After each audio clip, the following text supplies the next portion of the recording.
चलो good evening everyone, आगे बढ़ते हैं। एंड पीजीपीपी का अपन ने रिवीजन में फर्स्ट पार्ट कंप्लीट किया है। Let's continue with second part and then third part में कंप्लीट हो जाएगा। चलो, तो अपन ने यहाँ तक डिस्कस किया था। लास्ट लेक्चर में अपन ने साइंटिफिक रिसर्च तक पूरा डिस्कशन हो चुका है। आगे बढ़ते हैं। आगे बढ़ने से पहले वीडियो को लाइक करना है, शेयर करना है, चैनल को फॉलो करना है ना। इसको बोलते हैं मार्केटिंग, जो आपको भी सीखना है। चलो फटाफट पुण्य का काम करो।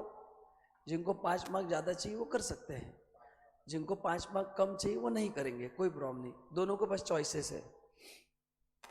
चलो, तो आज का पहला प्रोविजन है amortisation of telecom licence fee. Section लिखो 33AB।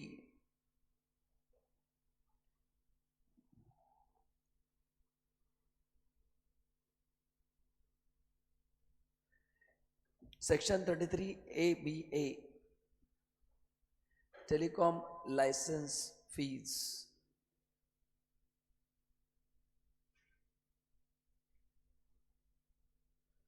ठीक है, चलो। नहीं, ABB वही बोला, ऐसा क्यों हो रहा है?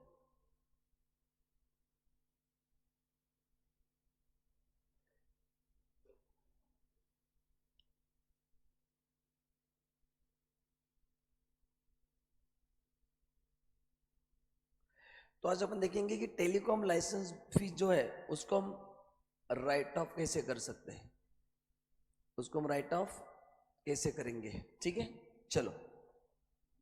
अब इसमें सबसे पहला पॉइंट है deduction only on paid basis. तो इसमें आपको यही चीज लर्न करना है कि लाइसेंस कितने अमाउंट का भी इंपॉर्टेंट नहीं है। एज ए टेलीकॉम कंपनी उस लाइसेंस में से आपने जितना पैसा पे किया है उसका ही डिडक्शन मिलेगा। मतलब अगर लाइसेंस का कोई अमाउंट आउटस्टैंडिंग है तो उसका आपको डिडक्शन नहीं मिलेगा। And how to find out amount of deduction, उसका फॉर्मूला है licence fees paid upon number of year left. अच्छा, नंबर ऑफ ईयर लेफ्ट का मतलब क्या है? या number of years for which licence remain in force. ठीक है, तो ये दो ही चीजें लर्न करना है, इतना इनफ है टू गेट फुल मार्क्स। और आपको फटाफट मेरे साथ लिखते जाना है, मैं आपको एक्स्ट्रा टाइम नहीं दे पाऊंगा, अपन रिवीजन मोड में है। ठीक है, ये दो चीजें क्लियर है। तो ये पहला बताओ, ये सेक्शन ओनली टेलीकॉम कंपनी के लिए है, बाकी किसी के लिए है नहीं। उन्होंने जो गवर्नमेंट को लाइसेंस फी दिया है, जैसे इंडिया में आप कोई भी बिजनेस करो लाइसेंस लेने पड़ते कि नहीं, तो टेलीकॉम कंपनी को गवर्नमेंट को ये फीस देना पड़ता है। And then only they can continue the business. तो ये फीस का डिडक्शन कैसे मिलेगा? ऑन पेड बेसिस मिलेगा। कैसे मिलेगा? Paid basis. अब एक एग्जाम्पल करके दिखाता हूं फटाक से। और मैंने क्लास में कहा था कि इस पे क्वेश्चंस कम आते हैं क्योंकि स्पेसिफिक इंडस्ट्री के लिए एप्लीकेबल है। अभी आप लोगों ने घर पे काफ़ी होमवर्क किया है स्कैनर का वगैरह, इस पे क्वेश्चंस आपको कम मिलेंगे। सही बोल रहा हूँ कि नहीं? अभी आपने काफ़ी सारे घर पे क्वेश्चंस किए कि नहीं, पीजीपीपी के वगैरह आप होमवर्क कर रहे काफ़ी लोग।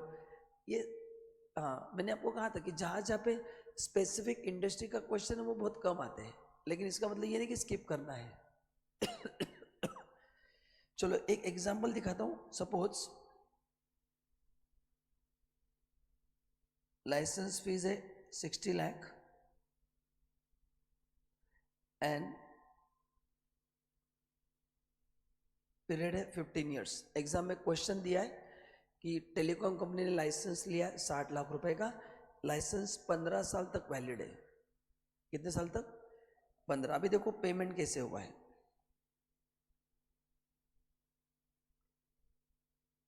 पेमेंट में पहला, अच्छा ये लाइसेंस लिया है 24-25 में, क्योंकि अपना प्रीवियस ईयर ही क्या है 24-25 है। तो पहला क्वेश्चन आ सकता है पेड एंटायर 60 लाख इन 24-25, मतलब पूरा पैसा हमने उसी साल भर दिया। कितना था लाइसेंस फी? 60 लाख, उसी साल पूरा भर दिया, तो कितना डिडक्शन मिलेगा? तो डिडक्शन इज इक्वल टू, बोलो यहाँ पे वर्ड क्या है? इज इट लाइसेंस फी और लाइसेंस फी पेड? हाँ, तो मेरे को एकदम सोच के आंसर देना है। तो 60 लाख के लाइसेंस में कितना पे हुआ है? क्या पूरा पे हुआ है? पूरा। तो 60 लाख अपॉन और लाइसेंस कितने साल वैलिड होगा बताओ? लाइसेंस लिया है 24-25 में और पेमेंट भी 24-25 में हुआ है, तो लाइसेंस यहाँ से कितने साल वैलिड है? 15 साल तक वैलिड है। तो डिवाइड बाय 15, क्योंकि मैंने जिस साल लाइसेंस लिया मैंने उसी साल पेमेंट किया, तो वही से मेरे को डिडक्शन मिलेगा अपॉन 15 ईयर्स। तो हर साल आप आपके बिजनेस इनकम में से 4 लाख रुपए माइनस कर सकते हो। ये था पहला सिंपल प्रोविजन। जिनको समझा है इमोजी भेजना है या फिर आरेवा टाइप करके भेजना है। यहाँ तक क्लियर है क्या सबको? तो 15 साल क्यों लिया सबको समझा? क्योंकि उतने साल ही लाइसेंस मतलब जिस साल लाइसेंस लिया उसी साल पेमेंट किया, तो पूरे 15 साल में मैं राइट ऑफ कर सकता हूं। Next, paid 30 lakh in 24-25 and 30 lakh in 26-27।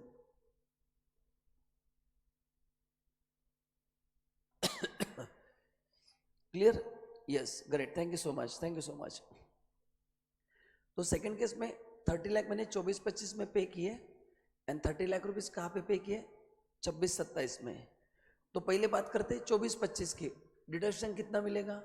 Licence fees paid 60 lakh में से कितना पे हुआ है? 30 लाख। तो मेरा जो पहला प्रीवियस ईयर है, 3 कॉलम करके दिखाता हूं आपको मैं, एंड डिडक्शन। तो पहला 24-25 में 30 लाख अपॉन 15 ईयर्स 2 लाख ही मिलेगा, क्योंकि इस साल मैंने, Arpita thank you so much, इस साल मैंने, एंड बाकी सबको भी थैंक यू, इस साल मैंने 30 लाख ही पे किया है। इस 30 लाख के लिए कितने साल अवेलेबल है? 15 साल, क्योंकि मैंने लाइसेंस भी कब लिया है? 24-25, और पेमेंट भी कब हुआ है? दोनों एक ही साथ हुआ है। अच्छा, 25-26 भी कितना आएगा? 2 लाख।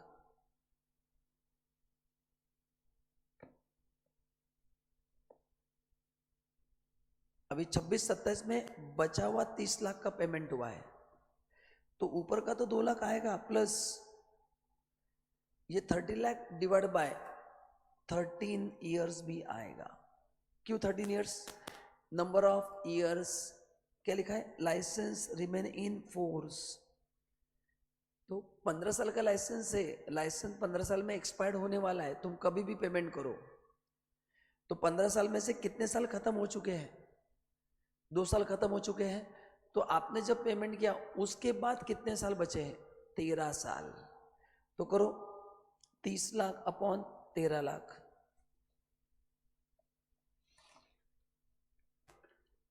30 divide by 13 plus 2.3076। तो 26-27 में डिडक्शन कितना मिलेगा? 4,30,76 समथिंग 760। अच्छा, इसके आगे कितना मिलेगा बताओ? 27-28 में सेम कंटिन्यू होगा, क्योंकि पूरा पेमेंट हो गया ना अभी खाली डिडक्शन ही क्लेम करना है। तो जो लास्ट आंसर है वही 15 साल तक कंटिन्यू होगा। खत्म, इतना ही सिंपल है। ऑनलाइन सबको समझा?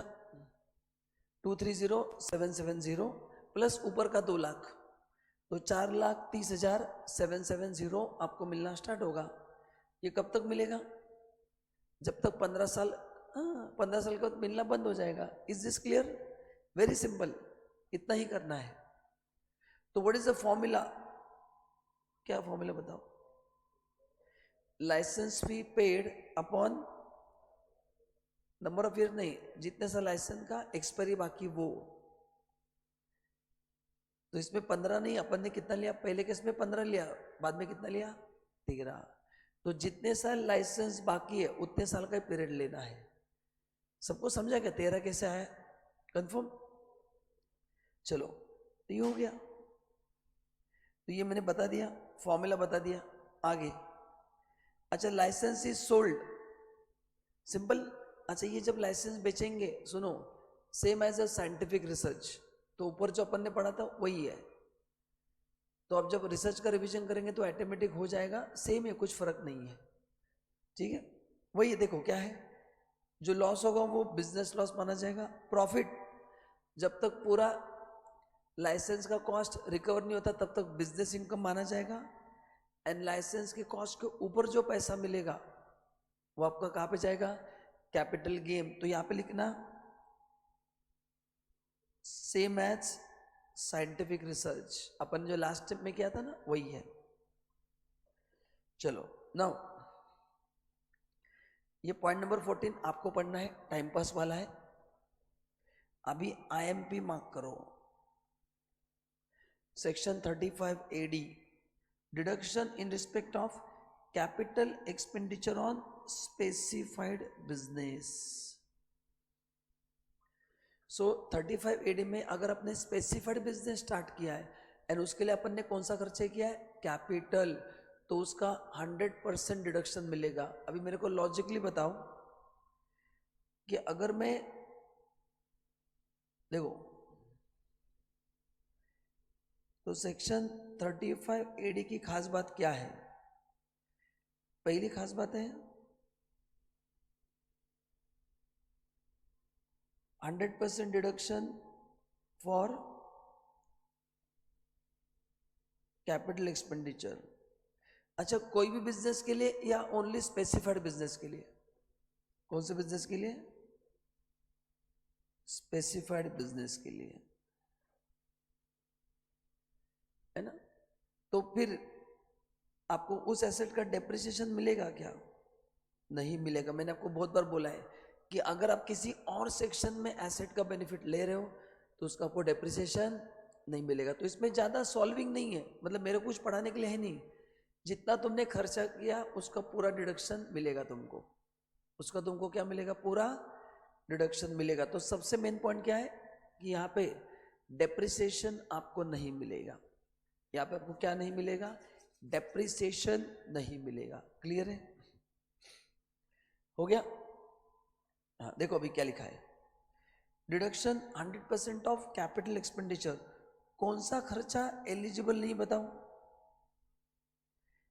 Land, goodwill and financial instrument. तो आप एसेट कोई भी ले सकते हैं। पेज नंबर है 6.8, कुणाल पेज नंबर 6.8। आप एसेट कोई भी ले सकते हैं बट कौन सा नहीं लेना बताओ? हाँ तो ये खर्चा होगा, बोलो विच एसेट?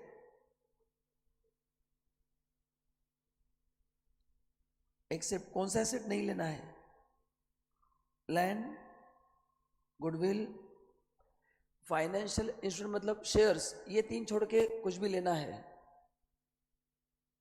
ग्रेट ग्रेट आरजी, thank you so much sir. आपके वजह से मैं लास्ट एटम में सीएस बन गया। गॉड 62 इन एडवांस टैक्स, वाह वाह बहुत बढ़िया। Yes thank you so much.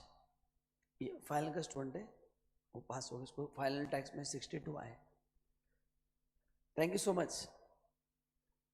So तो ये ऐसे मैसेज आप सबको मेरे को भेजना है एग्जाम होने के बाद online. I expect same message from your side. आपको भी उतने ही अच्छे मार्क्स आने वाले हैं, बट जो मैंने डीटी का आपको होमवर्क दिया वो करते रहना है।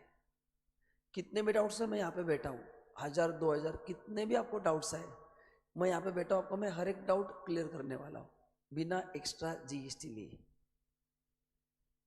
पता है ना क्या होमवर्क करना है, क्या करना है? नहीं अभी अभी कौन सा होमवर्क चल रहा है अपना? 11 चैप्टर का जो कंपटीशन ऑफ टोटल इनकम, उसको छोड़ना नहीं है।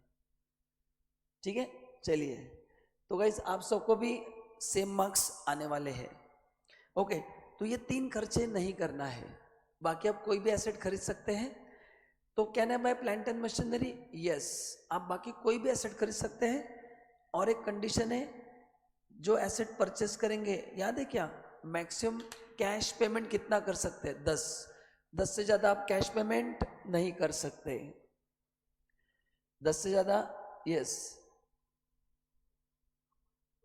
Yes yes 100%।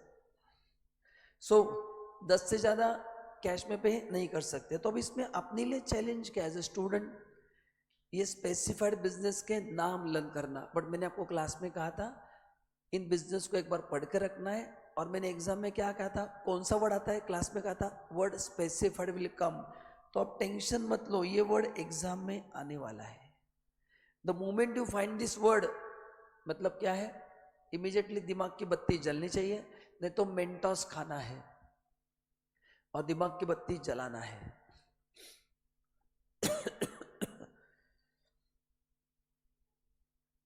तो नेचर ऑफ बिजनेस कौन सा है?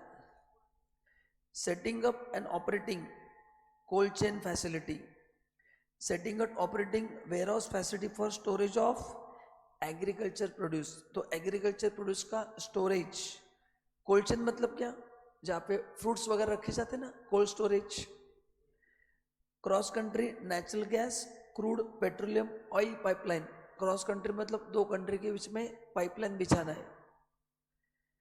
Building operating anywhere, hospital with 100 bed, इतना बड़ा हॉस्पिटल बनाओ कि मिनिमम 100 पेशेंट एकोमोडेट हो सकते हैं। नेक्स्ट 2 स्टार के ऊपर का होटल बनाओ, 3 star 4 star 5 star. Developing and building a housing project under the scheme for slum redevelopment और रिहैबिलिटेशन। तो ये गवर्नमेंट के स्कीम्स होते हैं। स्लम का मतलब क्या है, झोपड़े वगैरह जो होते हैं ना, उसको गिरा के घर बना के देना है उनको।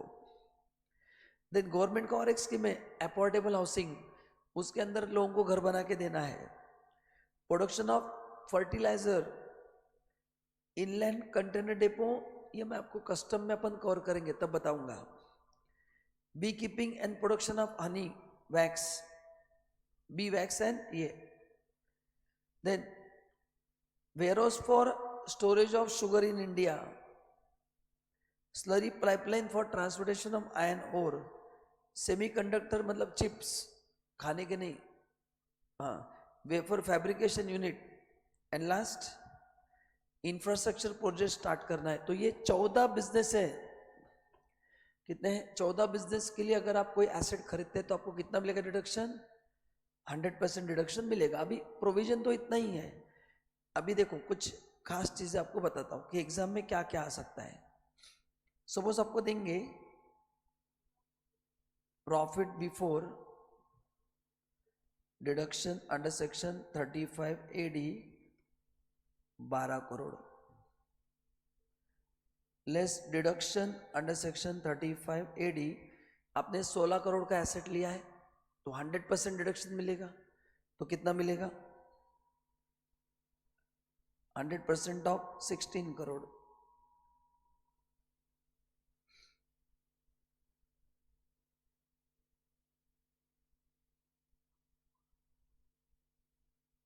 तो अपने 16 करोड़ का एसेट लिया ऐसा मैंने एज्यूम किया, तो कितना मिलेगा?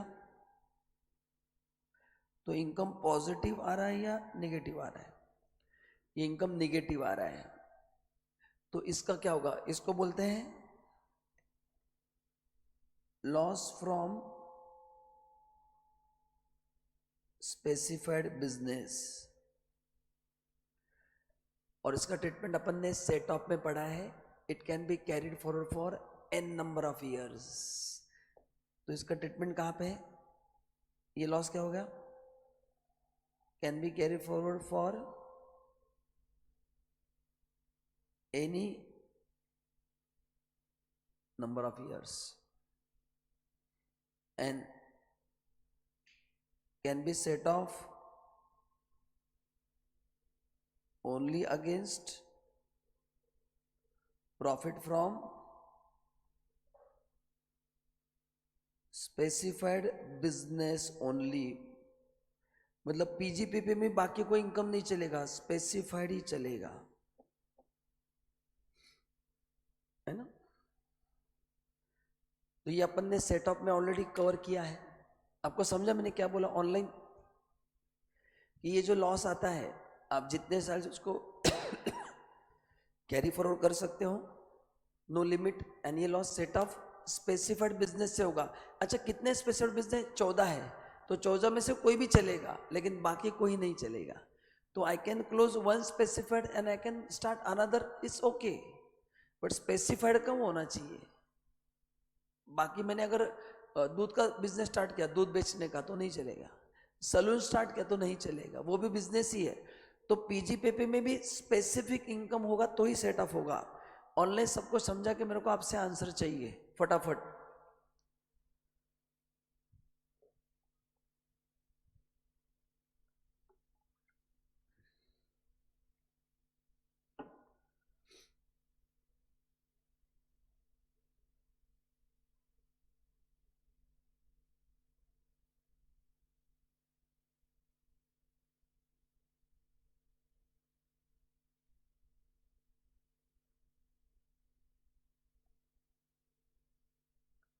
ठीक है,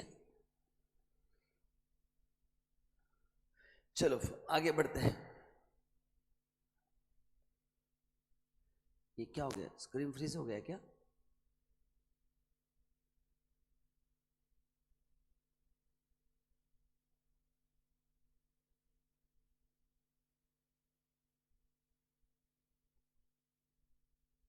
हेलो हेलो हेलो,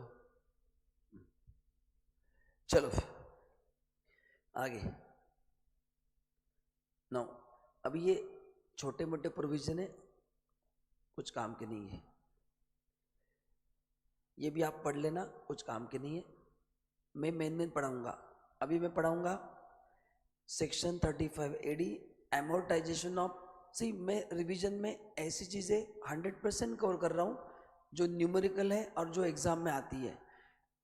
तो मैं जो भी चीज़ें छोड़ रहा हूँ बस आपको घर पे पढ़ना है, उसमें एक्स्ट्रा कुछ कैलकुलेशन है, सो डोंट वरी।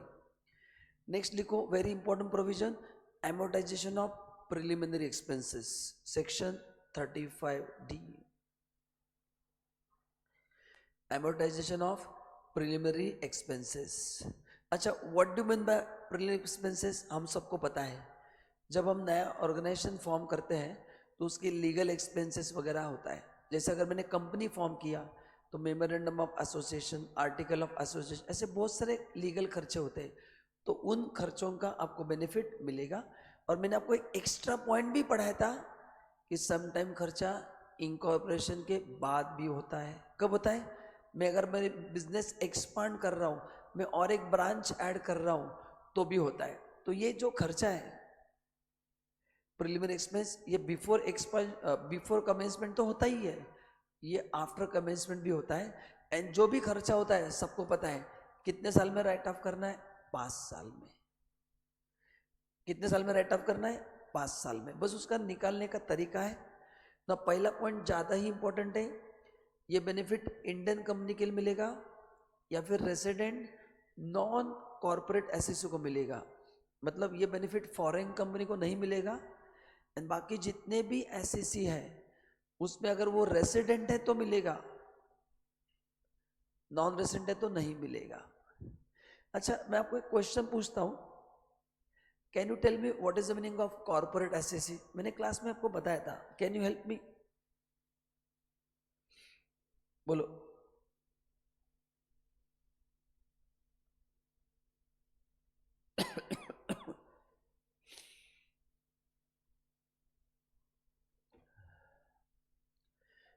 कॉर्पोरेट मतलब company SSC, and non corporate मतलब अपन सब लोग। तो कंपनी है तो किसको मिलेगा? इंडिविजुअल। एंड फर्म एलएलपी है तो रेसेंट है तो मिलेगा। तो ये बेनिफिट किनको नहीं मिलेगा? फॉरेन कंपनी को नहीं मिलेगा। एंड बाकी जो एसएससी है उसमें कोई नॉन रेसेंट है तो उनको भी नहीं मिलेगा। ये क्लियर है? अच्छा, कितने साल में मिलेगा आपको? 5 equal instalment. But the only word is, ये वर्ड इंपॉर्टेंट है, कौन सा खर्चा मिलेगा? Eligible preliminary expenses. Eligible means not the amount you have spent. There is a upper limit on the amount you have spent. So let's understand what is meaning of eligible. तो दो ICC अपने पास है, एक कौन है,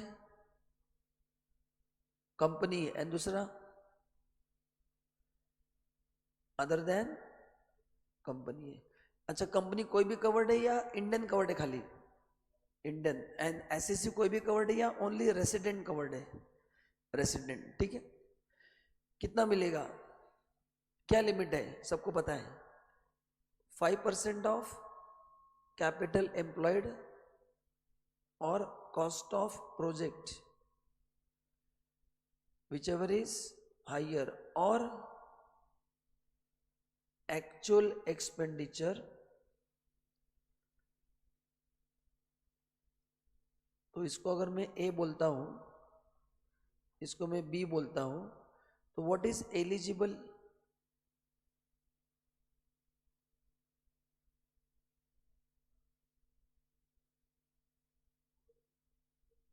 lower of A और B,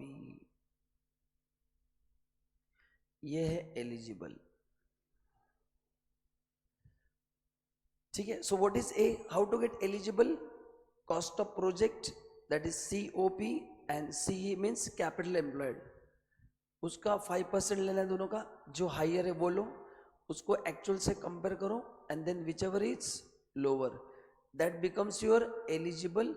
and फिर deduction कितना मिलता है, जो भी एलिजिबल आएगा उसको डिवाइड बाय क्या करना है, 5 करना है. डिवाइड बाय क्या करना है, 5 करना है. सही है क्या, बताओ, डिवाइड बाय क्या करना है, 5 करना है.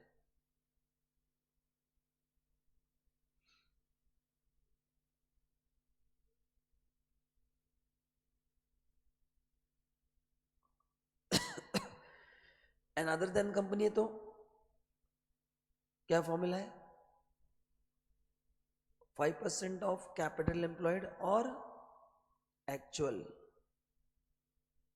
विच एवर इज लेस, ये बनेगा एलिजिबल. एंड फिर इसको अपन डिवाइड क्या करेंगे, 5. तो इससे आपको मिल जाएगा डिडक्शन, इससे आपको क्या मिल जाएगा, डिडक्शन मिल जाएगा. समझा सबको.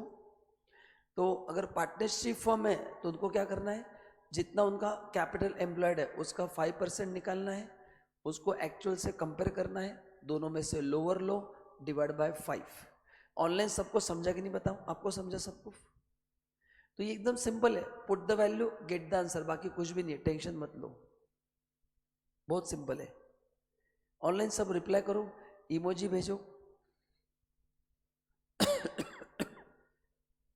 भाई ये फोन लेने आया इसने, जिसका फोन रह गया,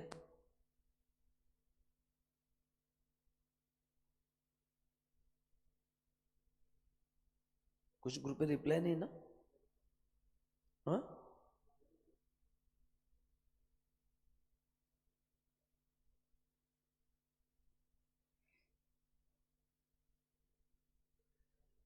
हाँ, हो गया. चलो, थैंक यू सो मच, आगे बढ़ते हैं. नेक्स्ट, ये टाइम पास प्रोविजन है, आपको पढ़ना है. नाउ आज अपन बहुत ही इंपॉर्टेंट सेक्शन पढ़ने जा रहे हैं, सेक्शन 36, क्रिटिकली इंपॉर्टेंट सेक्शन. 35 हो गया, नाउ अपन पढ़ने जा रहे हैं सेक्शन 36. कौन सा सेक्शन पढ़ने जा रहे हैं, सेक्शन 36 हम पढ़ने जा रहे हैं. चलो,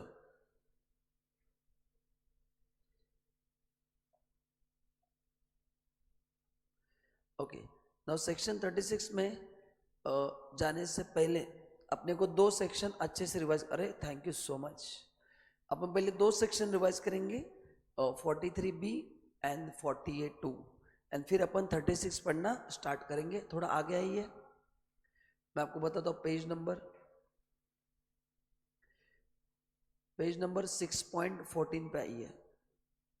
आइए सब लोग, page number 6.14, 43B. Now 43B क्या बोलता है, ये जो मेरा प्रीवियस ईयर है, तो इस दिन जो भी एक्सपेंसेस है इसको पे कब होना चाहिए बताओ? Before the due date of filing return. तो यहां पे जो भी खर्चे आउटस्टैंडिंग है, अच्छा सभी या जो 43 में कवर्ड है, जो खर्चे 43B में कवर्ड है, जो अपन लिस्ट याद करने वाले हैं, उसका पेमेंट कब होना चाहिए पहले बताओ? ये क्या है? 31 जुलाई due date of filing return of income है। रिटर्न ऑफ इनकम के 3 डेट्स होते हैं, 31 जुलाई, 31 अक्टूबर, 30 नवंबर। तो इस डेट के पहले अगर आपने पे किया तो सपोज यहाँ पे आउटस्टैंडिंग एक्सपेंस 25,000 है, बताओ पूरा यहाँ पे पे हुआ है, बताओ क्या होगा फिर? बताओ, पेमेंट 31 मार्च को आउटस्टैंडिंग था लेकिन पेमेंट बाद में हुआ है, बट हुआ है कि नहीं हुआ है? ड्यू डेट के पहले हुआ है क्या? कौन सा? तो अलाउ होगा या डिसअलाउ होगा? अलाउ, तो डिसअलाउंस कुछ भी नहीं होगा, सो अलाउड एज डिडक्शन इन 24-25। ये पहला एग्जाम्पल।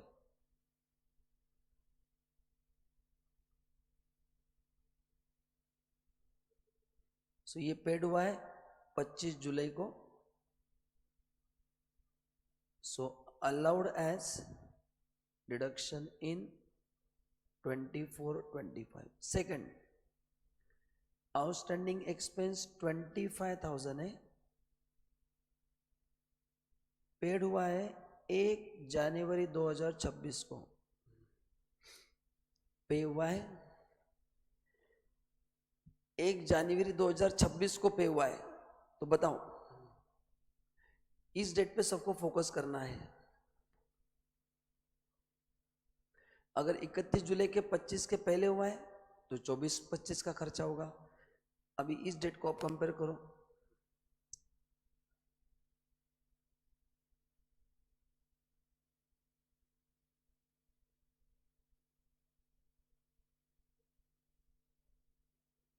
बोलो क्या आंसर होगा?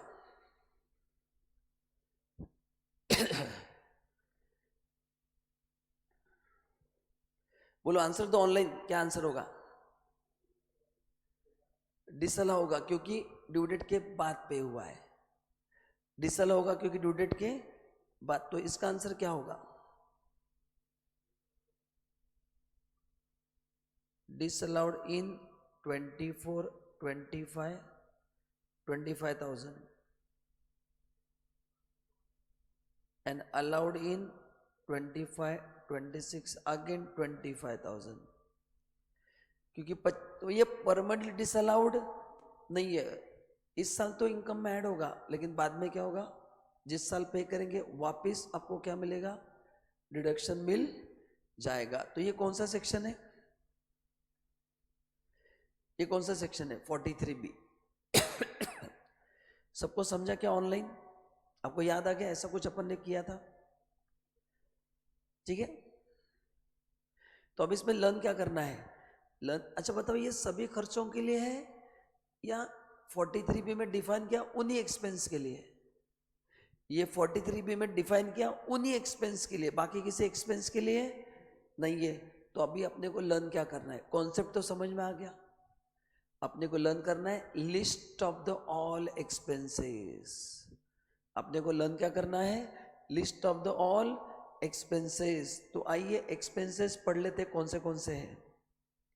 बताओ कौन से एक्सपेंसेस है? पहला देखो, following expense are allowed as a deduction in previous year if it is paid before the due date of filing return. अपना प्रीवियस ईयर कौन सा है? 24-25। तो what are the due date of filing return? 31 जुलाई 25, 31 अक्टूबर 25 और 30 नवंबर 25। तो इसके पहले हुआ है तो इस साल का खर्चा है, इसके बाद हुआ है तो इस साल की इनकम में ऐड बैक करो एंड वापस क्या करो? माइनस करो। वापस क्या करो? माइनस करो। ठीक है।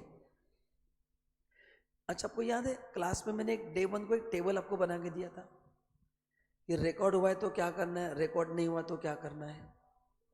तो वो टेबल भी आपको ध्यान में रखना है। ये मैं आपको जनरल ट्रीटमेंट बता रहा हूं, ठीक है।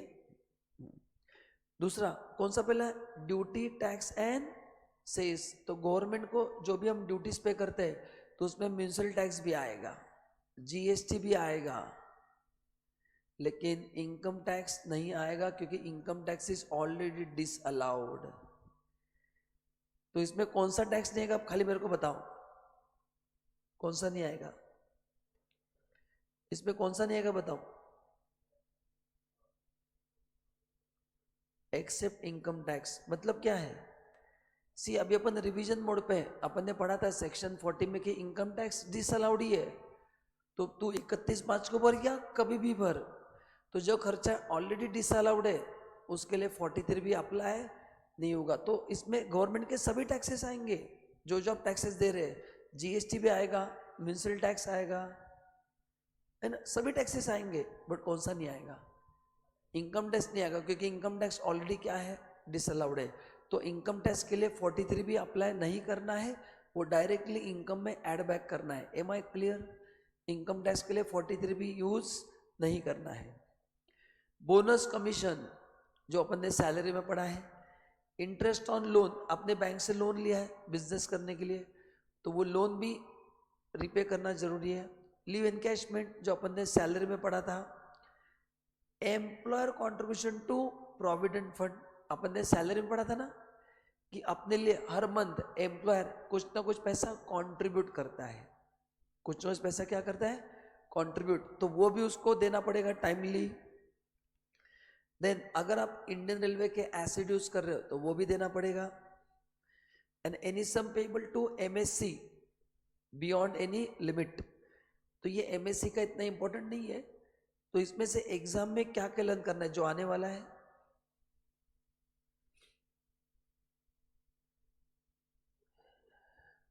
जो मैंने टिक किए वही एग्जाम में आते हैं। मतलब टोटल 8 एक्सपेंसेस है, बट अभी तक जो एग्जाम में रिपीटेशन हुआ है वो जो मैंने टिक किया उनका हुआ है। तो ये एक्सपेंसेस 31 मार्च को आउटस्टैंडिंग हो सकते, कोई प्रॉब्लम नहीं, पर रिटर्न फाइल करने के पहले पे किया है तो कोई प्रॉब्लम नहीं, लेकिन नहीं किया तो इनकम में ऐड बैक कर लेंगे क्योंकि आपने ऑलरेडी खर्चा रिकॉर्ड किया है, आपने ऑलरेडी खर्चा क्या किया है, रिकॉर्ड किया है। ऑनलाइन सबको समझा क्या,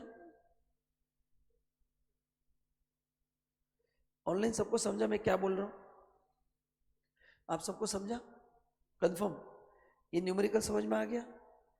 पर दोस्तों इससे भी इंपॉर्टेंट क्या है पता है आपको, इसके ऊपर भी जाके आपको क्या समझना है, और ये इस एक्सपेंस के लिए नहीं समझना है। याद है मैंने लेक्चर 1 में आपको एक फॉर्मेट बना के दिया था क्लास में भी, क्या फॉर्मेट था, खर्चा रिकॉर्ड हुआ है नहीं हुआ है, रिकॉर्ड हुआ है तो क्या करना है, रिकॉर्ड नहीं हुआ है तो क्या करना है। तो ये तो बेसिक ट्रीटमेंट है, लेकिन ये पहले रिकॉर्ड हुआ है कि नहीं चेक करो, एंड अकॉर्डिंगली वापस स्टेटमेंट थोड़ा बदलेगा। फिर आइए थोड़ा ऊपर, अपने को पढ़ना है ये 40A2। व्हाट इज 40A2, अगर आप आपके रिलेटिव के साथ बिजनेस करते हैं एंड आप उनको जानबूझ के एक्स्ट्रा पैसा देते हो ताकि आपका खर्चा बढ़ जाए और टैक्स पेबल कम हो जाए, तो वो खर्चा क्या है, डिसअलाउड है। तो what is 40A2, what is 40A2, excessive payment to relative क्या है, डिसअलाउड है। अब इसमें लर्निंग पॉइंट क्या है, who comes in the definition of relative. अगर आप इंडिविजुअल है तो यहां पे चाहिए एनी रिलेटिव, तो आपका कोई भी रिश्तेदार हो, आप उसके साथ बिजनेस कर रहे हो, तो गवर्नमेंट ने ये नहीं बोला है कि you can not do business with your रिश्तेदार, उन्होंने क्या बोला है, आप उनको झूठ मूठ के खर्चे नहीं दिखा सकते, झूठ मूठ के मतलब एक्स्ट्रा पेमेंट उनको दे नहीं सकते। अगर एक्स्ट्रा अमाउंट दिया तो क्या होगा, वो डिसअलाउ हो जाएगा। मैं आपको पहले एक क्वेश्चन बताता हूं, आपको आइडिया आएगा कि एग्जाम में डायरेक्ट क्या करना है, और अपने होमवर्क में ऐसे क्वेश्चन भी सॉल्व किए। देखो एग्जाम में ऐसे आएगा,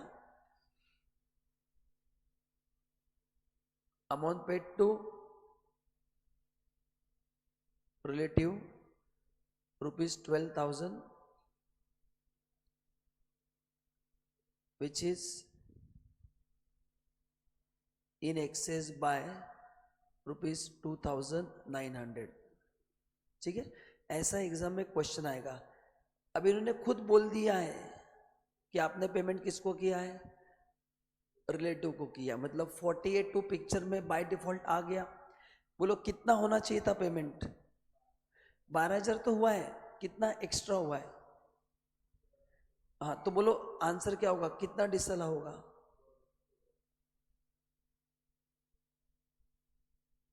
कितना होगा, 2,900. कितना होगा, 2,900 क्या होगा, डिसला होगा.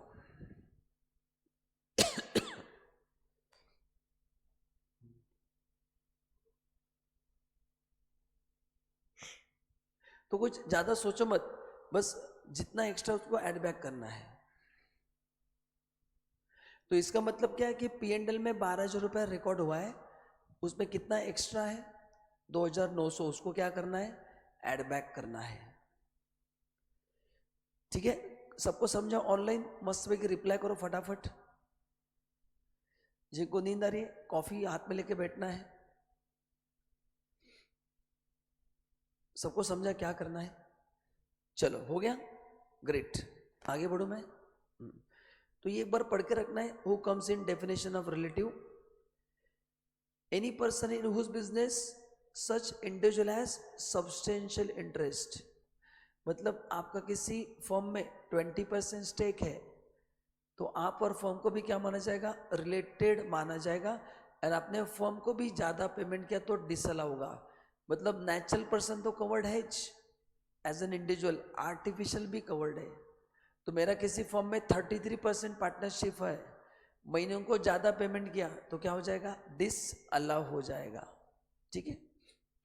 कंपनी के लिए कौन रिश्तेदार है, डायरेक्टर या डायरेक्टर के रिश्तेदार. फर्म के लिए पार्टनर, पार्टनर के रिश्तेदार. एओपी के लिए मेंबर, मेंबर के रिश्तेदार. एचएफ के लिए any member of the family और उन सब के रिश्तेदार. एंड एनी अदर एसएसी के लिए सब्सटेंशियल इंटरेस्ट. तो ये जितने भी 5-6 कैटेगरी, इसको अगर आप एक्स्ट्रा पेमेंट देते हो तो क्या होगा, वो डिस अलाउ होगा. Guys thank you so much. क्या होगा, डिस अलाउ होगा. आइए अभी अपन जाते हैं वापस 36 में. आइए वापस आइए पेज नंबर 6.10 में. चलो पहला पॉइंट नंबर बी इंपॉर्टेंट है. Bonus commission to employ is allowed as a deduction subject to 43B. Subject to 43B. ठीक है. चलो, नहीं ब्रेक की जरूरत नहीं आती थी. मॉम को बोलना है कॉफी बनाओ, ब्रेक क्यों चाहिए. एंड मोबाइल तो हाथ में तुम लेके जा सकते हो, खुद को कॉफी बनाए तो उसे मोबाइल सामने रखो, ईयरपॉड लगाओ, लेक्चर चालू, कॉफी बनाना चालू, दोनों साथ में करना है ना. चलो. सो मतलब एम्प्लॉय को जो बोनस एंड कमीशन है वो 31 मार्च को आउटस्टैंडिंग हो सकता है, लेकिन कब पे करना जरूरी है, ड्यू डेट ऑफ रिटर्न के पहले पे करना जरूरी. नहीं पे किया तो क्या होगा, अपने इनकम में एडबैक होगा. अच्छा, परमानेंटली एडबैक होगा या बाद में जब पे करेंगे तो वापस मिलेगा, बाद में जब पे करेंगे तो वापस मिलेगा. ठीक है. नेक्स्ट सेक्शन 36(1), अगर आपने बिजनेस के लिए लोन लिया है तो उसका भी आपको रिडक्शन मिलेगा क्योंकि बिजनेस का खर्चा है. अभी उसमें कुछ खास पॉइंट्स है जो मैं यहाँ पे आपको बताना चाहूंगा. Interest on capital.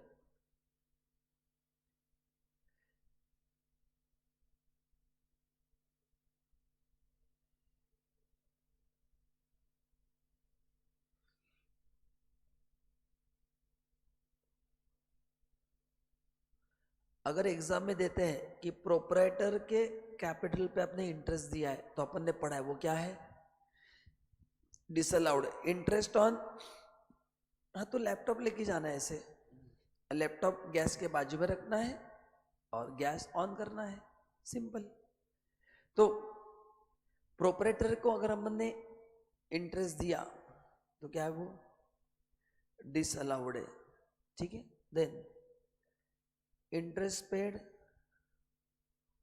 Outside India without TDS, वो भी क्या है, डिस अलाउड है।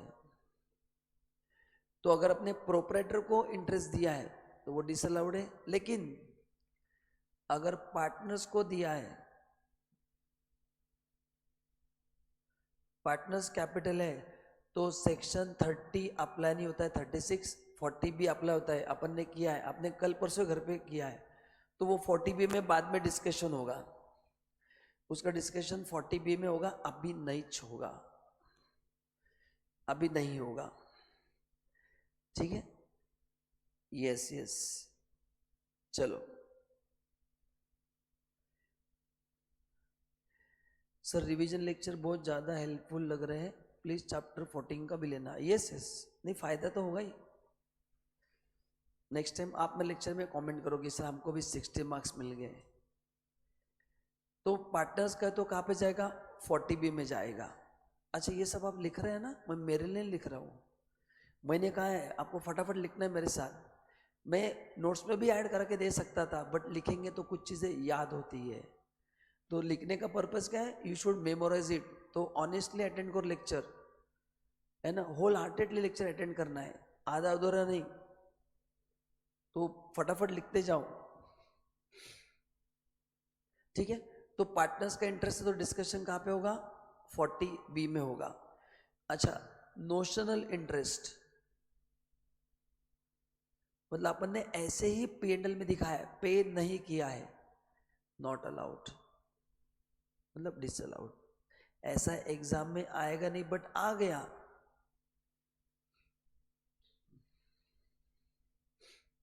तो नोशनल इंटरेस्ट भी क्या है, डिसअलाउड है। बस ये 4 चीजें आपको लर्न करना है, मोर देन इनफ। अच्छा, इंटरेस्ट भी कहाँ पे आता है बताओ, ठीक है, इतना हो गया, अपन बाद में देखते हैं। ये क्लियर है, सबको याद रहेगा चारों पॉइंट्स।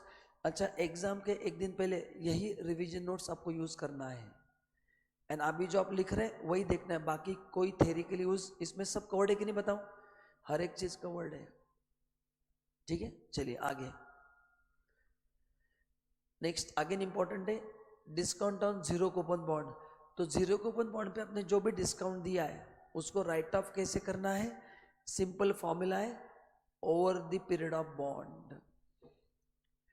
ओके, तो मैं आपको एग्जांपल देता हूं। डिस्काउंट अपन ने दिया 20 लाख का मैंने जीरो कूपन बॉन्ड इशू किए इन्वेस्टर को, आप इन्वेस्टर हो, मैंने आपको 20 लाख का डिस्काउंट दिया है, एंड ये बॉन्ड का मैच्योरिटी है 10 इयर्स, मतलब ये पैसा मैं आपको 10 साल के बाद आपको पैसा वापस दूंगा। तो बताओ कितना डिडक्शन मिलेगा डिस्काउंट का, 2 लाख रुपया मिलेगा। इस 20 लाख को 10 से क्या करना है, डिवाइड करना है। इस 20 लाख को क्या करना है, 10 से डिवाइड करना है। तो कैसे राइट ऑफ होगा ये, amount of discount upon period of bond. 10 साल है तो 10 साल से होगा, 5 है तो 5 से होगा, ये एग्जाम्पल है। 5 साल, 10 साल, 15 साल, तो आपकी इनकम में से हर साल कितना माइनस होगा, 2-2 लाख रुपया हर साल राइट ऑफ हो जाएगा। आगे ये अभी अपन ने पढ़ा, employer contribution towards recognise provident fund, approved superannuation fund, इसका डिडक्शन मिलेगा। अभी ध्यान से सुनना है, अभी ये मैंने क्लास में आपको डायग्राम बना के दिया है, तो अगर आपके पास क्लास के नोट्स है तो ये वाले मैंने कुछ डायग्राम बना के दिए, सामने रखेंगे तो समझने के लिए आसान होगा, ठीक है। मेरे को बताओ, यह है एम्प्लॉयर वेलफेयर फंड, इसमें 2 लोगों का होता है कंट्रीब्यूशन, एक है एम्प्लॉयर का और एक होता है एम्प्लॉय कंट्रीब्यूशन। अच्छा, टेक्निकली दोनों पैसा किसके पास है बताओ, एम्प्लॉयर के पास ही है।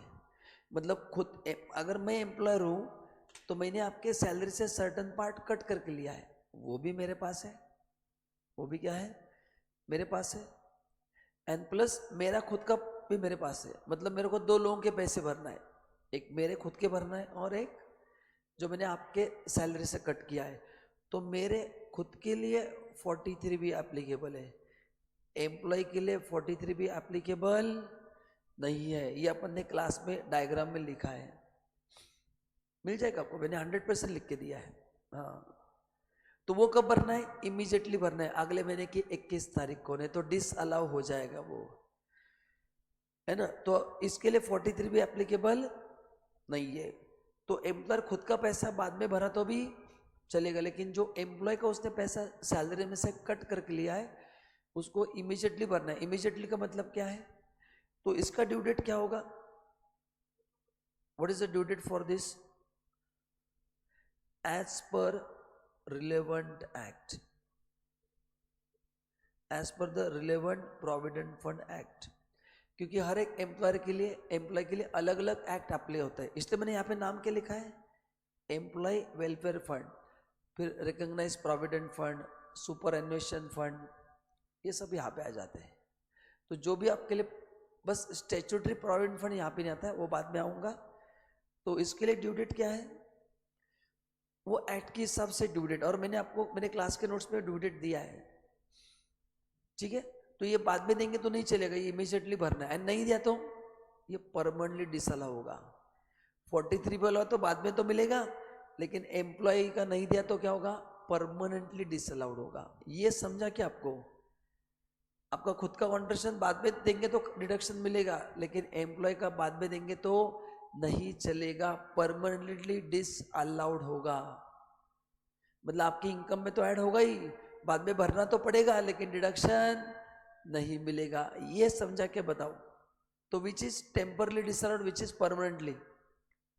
मेरा खुद का जो है वो टेम्पररी डिसअलाउड है 43B, एंड जो मैंने बेचारे एम्प्लॉय का पैसा काटा है वो परमानेंटली डिसअलाउड है। मेरे को टाइमली पैसा भरना जरूरी है उस अकाउंट में। सबको समझा? तो कौन सा यहाँ पे कवर्ड है? Recognise provident fund, superannuation fund. Now then देखो यहाँ पे भी और एक है, पॉइंट नंबर जी में कौन सा है? Approved gratuity fund. तो इसमें 3 फंड आते हैं, superannuation fund, recognise provident fund and approved gratuity fund. इसमें एक फंड नहीं आता है, कौन सा? Statutory provident fund. उसके लिए अलग से मैंने प्रोविजन दिया है, वो अपन देखेंगे, ठीक है। बट आपको फंड्स के नाम इतना टेंशन मत लो, आप बस प्रोविजन ध्यान में रखना है, ठीक है क्या? तो मैंने भी 2 पॉइंट मिक्स कर दिए, कौन से 2 बताओ? मैंने point number E and point number G मैंने साथ में कवर कर दिया, ठीक है। तो ये देखो पॉइंट नंबर आई, ये था एम्प्लॉयर के लिए। क्या था? देखो, any sum received by employer. Employer क्या करता है? आपके सैलरी से पैसा कट करके लेता है ना, तो वो जो पैसा है कौन सा एक्ट का? Provident fund, superannuation, any other fund, ये एम्प्लॉयर का इनकम माना जाएगा। एंड इसका पेमेंट कब करना है बताओ? 43B के हिसाब से या due date of relevant act? Due date of relevant act, ये लिखा है पॉइंट नंबर आई में। मतलब कभी भी देके नहीं चलेगा, अपना वाला बाद में दिया तो भी चलेगा। तो ये है पॉइंट नंबर आई मेरे नोट्स में से। आपको समझा कि मैं क्या बोल रहा हूं? तो बताओ, एज ए एम्प्लॉयर मेरे पास 2 लोगों का पैसा है, एक आपका कॉन्ट्रीब्यूशन है, एक मेरा कॉन्ट्रीब्यूशन है। मेरे कॉन्ट्रीब्यूशन के लिए 43B अप्लाई होगा, मतलब बाद में भी दिया तो भी डिडक्शन मिलेगा, लेकिन आपका कॉन्ट्रीब्यूशन मेरे को नेक्स्ट मंथ भरना है as per the due date of relevant act. नहीं दिया तो भरना तो पड़ेगा बाद में, लेकिन डिडक्शन नहीं मिलेगा, परमानेंटली आपकी इनकम में क्या होगा? ऐड होगा। हाँ, मतलब डिसल होगा, मतलब इनकम में ऐड होगा, सही है। ऑनलाइन सबको परफेक्टली समझा गया ये? चलिए आगे, नेक्स्ट आता है अपना भी contribution to NPS, very very very very very very important। NPS इसका भी मैंने आपको पीजीपीपी में बहुत अच्छा डायग्राम बना के दिया है, वो रहेगा तो और इजी होगा। चलो पॉइंट नंबर क्या है अभी अपना? Point number F, NPS, national pension fund. अभी देखो इसमें क्या क्या होता है, इसमें दो लोग करते कंट्रीब्यूट, एक करता है एम्प्लॉयर, एक करता है एम्प्लॉय।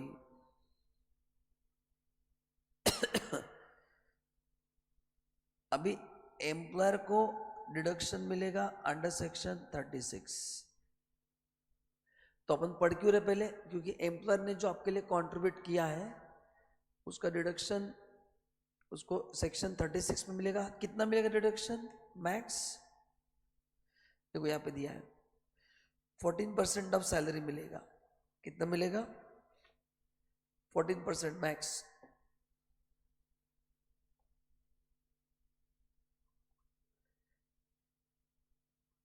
सैलरी में क्या क्या आएगा? दो ही आएंगे, बेसिक प्लस डीए। अच्छा, और ये एम्प्लॉय के लिए क्या रहेगा? ये एम्प्लॉय के लिए इनकम फ्रॉम सैलरी होगा, प्लस इसका भी एम्प्लॉय को डिडक्शन मिलेगा, डिडक्शन अंडर सेक्शन 80 सीसीडी मिलेगा।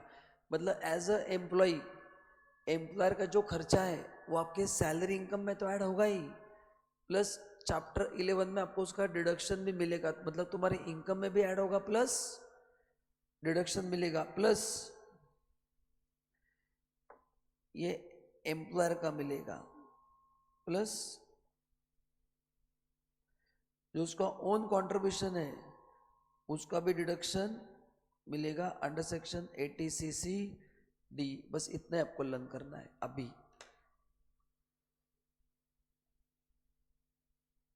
क्योंकि डिडक्शन चैप्टर 11 में हम रिवाइज करेंगे, अभी नहीं करेंगे। तो इसमें लर्न क्या करना है? जो एम्प्लॉयर के लिए खर्चा है वो आपके लिए क्या बताओ? इनकम फ्रॉम सैलरी है, तो पहले आपके सैलरी इनकम ऐड होगा, प्लस आपको डिडक्शन मिलेगा चैप्टर 11 में। डिडक्शन दोनों का मिलेगा, आपने जो कंट्रीब्यूट किया उसका भी मिलेगा एंड जो एम्प्लॉयर ने किया है उसका भी मिलेगा, तो दोनों का डिडक्शन मिलेगा, ये प्लस है। और आप घर पे जाके चैप्टर 11 रिवाइज करना, 80 सीसीडी अपन ने बहुत डिटेल में किया है। तो बस इतना ही आपको ध्यान में रखना है रिगार्डिंग एनपीएस। सही है क्या?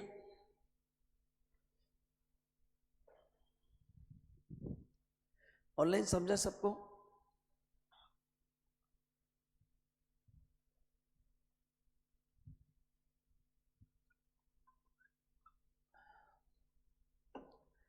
चलो, यस आदित्य, ये सेक्शन नहीं लर्न करना है, प्रोविजन। ये हो गया, ये हो गया, ये कुछ काम का नहीं है। आता है इंपॉर्टेंट प्रोविजन, बैड डेट्स। तो बैड डेट्स का डिडक्शन मिलेगा, मिलेगा, इसमें कोई प्रॉब्लम नहीं है। प्रॉब्लम इसमें है रिकवरी ऑफ बैड डेट्स। कहाँ पे? तो बैड डेट्स का deduction, bad debts is allowed, yes. तो एग्जाम में वर्किंग कहाँ पे करना है? अगर बैड डेट्स पीएनएल क्रेडिट में दिया है तो वर्किंग करना है, ठीक है। तो इसमें जो आपको कंफ्यूजन होगा वो होगा रिकवरी ऑफ बैड डेट्स में, ठीक है। अभी मैं आपको डायरेक्ट देखो एक फॉर्मूला है वो आपको बता देता हूं मैं। अपन ने लिखा है, क्या फॉर्मूला है? Taxable amount shall be amount recovered minus into bracket bad debts claim minus bad debts allowed as a deduction. तो इसका जो भी आंसर आएगा वो अगर पॉजिटिव है तो ऐड होगा, नहीं तो ऐड नहीं होगा। तो रिकवरी ऑफ बैड डेट्स के लिए ये फॉर्मूला है। बट अभी एग्जाम में जो क्वेश्चन आता है वो पी एंड एल फॉर्म में आता है। तो देखो कैसे करना पड़ता है फिर। सपोज ये आपका पी एंड एल अकाउंट है,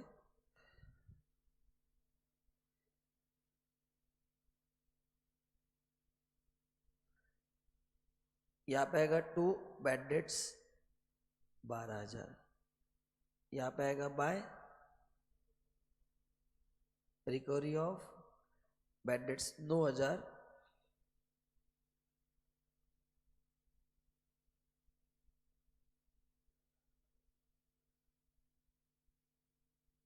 डिडक्शन अलाउड 10,000।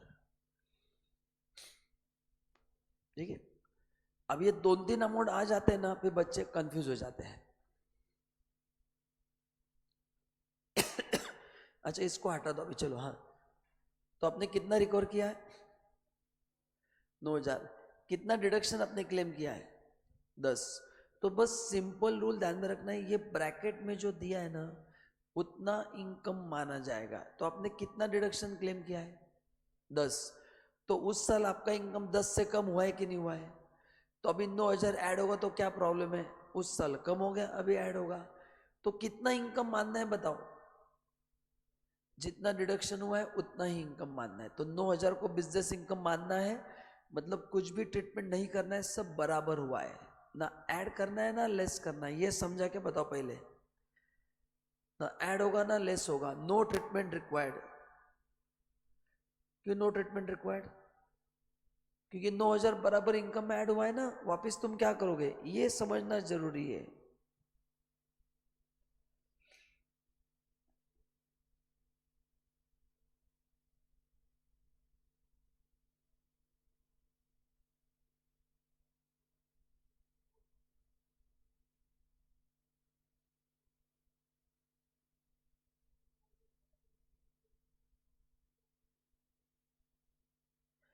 अच्छा ओके, ये मोबाइल प्राची का है, मिल गया है। हाँ ये देखो, वो पीछे बैठते ना वहां।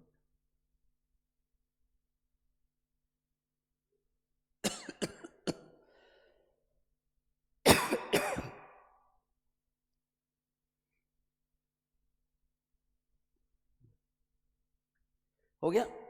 हाँ अभी दूसरा देखो, सपोज अभी मैं यहां पे लिखता हूं 7,000।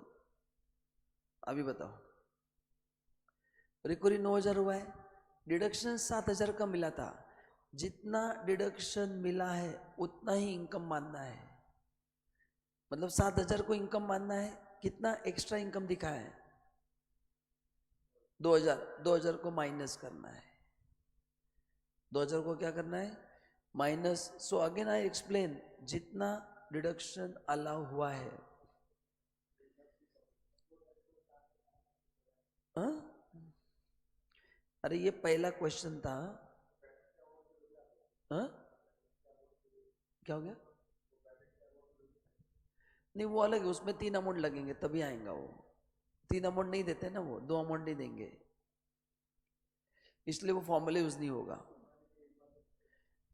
बट वो ये अलग है, तो वो मतलब वो समझा कि ये नहीं समझेगा, ये अलग ही समझना है।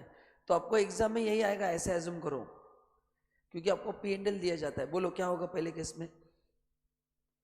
ये पहला केस था, अभी दूसरा केस। बाय रिकवरी 9,000,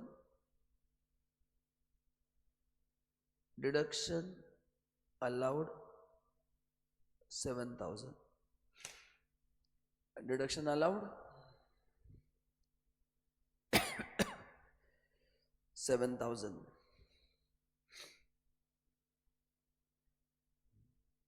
अभी मैं क्या बोल रहा हूं, इनकम उतना ही माना जाएगा जितना डिडक्शन मिला है। तो पहले केस में कितना डिडक्शन मिला है? 10,000।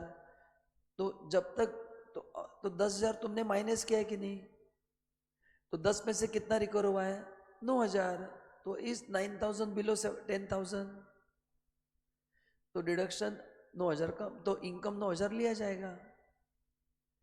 जितना डिडक्शन लिया ना उतना रिकवरी टैक्सेबल है।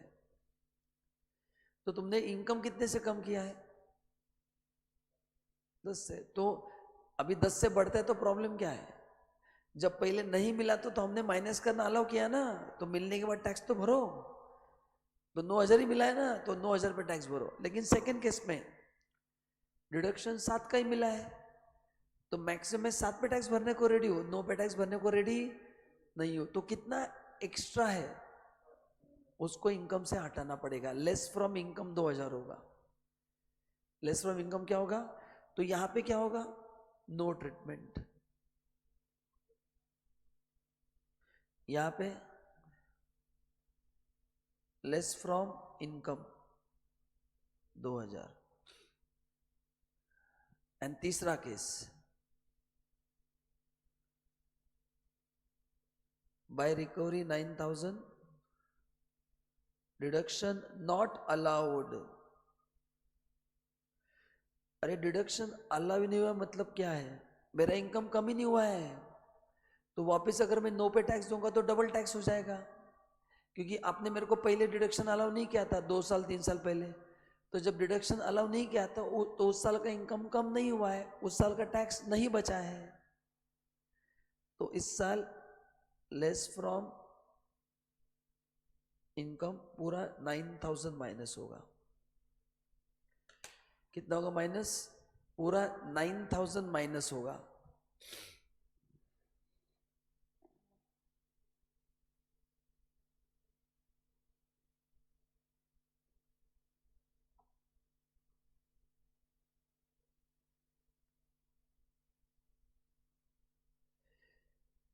सबको समझा मैंने क्या किया? ये चलिए, तो ये था रिकवरी ऑफ बैड डेट्स। आगे नेक्स्ट वेरी इंपॉर्टेंट प्रोविजन, ये डिडक्शन ओनली कंपनी एसएससी के लिए, बाकी किसी के लिए नहीं है। पॉइंट नंबर 1, तो देखो, any expenditure incurred by company assessee on promotion of family planning expenses among its employ, तो एम्प्लॉय के बीच में फैमिली प्लानिंग का अवेयरनेस क्रिएट करना है। क्या क्रिएट करना है, अवेयरनेस क्रिएट करना है, तो उसका जो खर्चा है उसका आपको डिडक्शन मिलेगा। आपको मतलब कंपनी को मिलेगा, कितना मिलेगा, रेवेन्यू है तो जितना क्या उतना उसी साल मिलेगा, कैपिटल है तो डिवाइड बाय क्या करना है, 5 साल से डिवाइड करना है। तो ये बेनिफिट खाली कौन से एसएससी के लिए, कंपनी के लिए है। ठीक है, अभी अगर ये खर्चा भी ज्यादा है, मतलब क्या, अपना प्रॉफिट कम है और ये खर्चा ज्यादा है, तो इसको बोला जाता है अनएब्जॉर्ब कैपिटल एक्सपेंडिचर। एंड अगर रेवेन्यू एक्सपेंडिचर ज्यादा है तो इसको बिजनेस लॉस बोला जाता है। उसको क्या बोला जाता है, बिजनेस लॉस। मतलब ये खर्चा अगर ज्यादा है, इनकम कम है खर्चा ज्यादा है, ये वाला इस प्रोविजन का खर्चा ज्यादा है, तो अगर कैपिटल एक्सपेंडिचर ज्यादा है तो अनएब्जॉर्ब कैपिटल एक्सपेंडिचर माना जाएगा। सेम लाइक अनएब्जॉर्ब डेप्रिसिएशन, मतलब क्या sir, it can be carried forward for n number of years, जो अपन ने सेटअप में पढ़ा वही। एंड रेवेन्यू एक्सपेंडिचर अगर है ज्यादा है तो अपने एग्जिस्टिंग प्रॉफिट से ज्यादा हुआ है खर्चा, ये तो बिजनेस लॉस माना जाएगा। क्या माना जाएगा, बिजनेस लॉस। नेक्स्ट, अच्छा एसटीटी पेड, अच्छा एसटीटी एंड सीटीटी कब लगता है, मैंने आपको कहा था जब आप शेयर्स या म्यूचुअल फंड में डील करते हो तो उस पे लगता है STT, security transaction tax. And जब आप कमोडिटीज में डील करते हो लाइक गोल्ड सिल्वर, है ना, बहुत सारे उस पे लगता है एसटीटी। इसका डिडक्शन, अच्छा अभी देखो इसका डिडक्शन किसको मिलेगा, अगर आप इन्वेस्टर हो तो इसका आपको डिडक्शन नहीं मिलेगा, क्योंकि इन्वेस्टर के लिए शेयर्स वगैरह कैपिटल गेन में जाते हैं। तो ये सेक्शन पीजीपीपी में क्यों लिखा है, जो ट्रेडर है जिसका बिजनेस है शेयर्स खरीदने का, ब्रोकर, शेयर ब्रोकर का काम क्या है, खरीद का बेचना, उसको अलाउड है, फुल्ली अलाउड है डिडक्शन। डिडक्शन मिलेगा कब, if the income from such transaction is included in PGPP. तो पीजीपीपी में अगर तुम्हारा इनकम आ रहा है बट अपने लिए तो कैपिटल एसेट है, तो और कैपिटल गेन में मिलता है क्या, नहीं, अपन ने उधर भी पढ़ने वाले हैं। तो एसटीटी का डिडक्शन, एसटीटी सीटी डिडक्शन एज ए इन्वेस्टर अपने को तो मिलता है नहीं, ये किसको मिलता है बताओ, जो शेयर्स खरीदने बेचने के बिजनेस में उसको ही मिलेगा, बाकी किसी को नहीं मिलेगा। ये क्लियर है क्या? तो अगर ट्रेडिंग P&L डेबिट में लिखा है STT CTT पेड, तो उसको ऐड बैक करना है, लेकिन ऊपर चेक करना है। अगर वो ट्रेडर इन शेयर्स बोला है तो ऐड बैक नहीं होगा, लेकिन बोला है कि उसका मेडिकल शॉप है तो ऐड बैक होगा। Now next is general deduction. Now what is general deduction? 32, 36 में अपन ने स्पेसिफिक एक्सपेंस क्लेम किए हैं, वो छोड़ के बाकी जो भी खर्चे वो कहाँ पे आएंगे? सेक्शन 37 में आएंगे। तो आप मेरे को ऐसे एग्जांपल दे सकते हो क्या जो अपन ने डिस्कस नहीं किए? मैंने क्लास में भी आपको बोला था, पेट्रोल, बोलो पेट्रोल के बारे में कुछ बोला नहीं, लाइट बिल नहीं सर, फोन बिल नहीं, एडवर्टाइजमेंट सर नहीं, ऑडिटर फी नहीं, मार्केटिंग नहीं सर। तो बताओ आपने एकेडमी के लिए कौन सा खर्चा 37 में आएगा? लाइट बिल, पानी का खर्चा मैंने बात की क्या? नहीं। भगवान की आरती करते उसका खर्चा, पंडाल का खर्चा, फैक्ट्री में तुमने टेम्पल बनाया उसका मेंटेनेंस का खर्चा, फैक्ट्री में गार्डन है उसका खर्चा। तो जो भी खर्चे 32, 36 में नहीं आते, एम्प्लॉय को मूवी दिखाने लेके गए, वो सब खर्चे कहाँ पे आते? सेक्शन 37 में। तो ये जो पानी का बॉटल क्लास में लाके रखते हैं अपन ये बच्चों के लिए, वो कहाँ पे आता है? सेक्शन 37 में आता है। कहाँ पे आता है? सेक्शन 37। पूजा का खर्चा कहाँ पे आएगा? यस। ट्रांसपोर्टेशन, आप ट्रैवल करने के लिए गए कंपनी के काम के लिए, रिक्शा से किधर गए या रेलवे से गए, 37। आप किसी होटल में रहते कंपनी के काम के लिए, 37। तो जो भी खर्चा 32, 36 में नहीं आता है वो कहाँ पे आता है? 37 में। बस उसके 5 कंडीशंस है।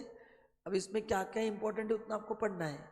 ये बस इतना ही पढ़ो। ये अपन ने ऑलरेडी लिखा है, interest on loan to proprietaries and salary to proprietor भी क्या है? हाँ, क्योंकि मैं ही प्रोप्राइटर हूं तो मैं खुद को सैलरी पे नहीं कर सकता हूं, नोशनल हो जाता है वो। तो ये कुछ नहीं पढ़ा तो भी चलने वाला है। 37(2)B ये भी ठीक ठीक ओके है।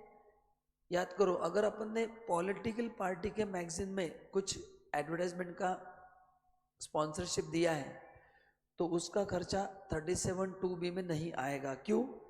क्योंकि उसके लिए डिडक्शन मिलेगा अंडर सेक्शन 80, जो अपन चैप्टर 11 में देखेंगे। तो अगर P&L के डेबिट में आता है कि amount paid to political party as a contribution, तो अपने एकेडमी के डेबिट में आ गया अमाउंट पेड टू बीजेपी 12,000 रुपया, तो मैं उसको ऐड बैक कर दूंगा इनकम में। क्यों?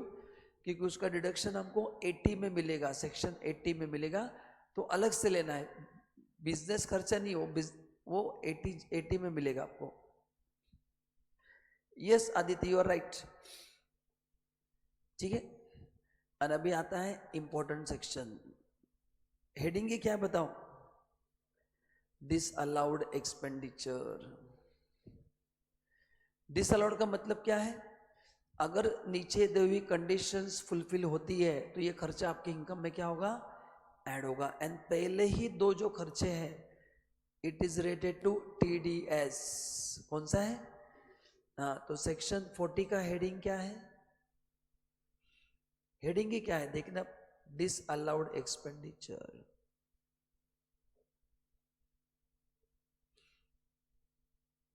क्या है वो? डिसअलाउड एक्सपेंडिचर है।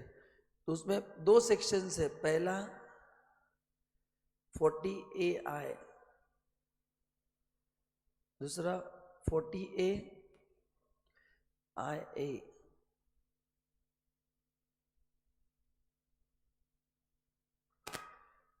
तो दोनों में डिसअलाउंस कब होगा?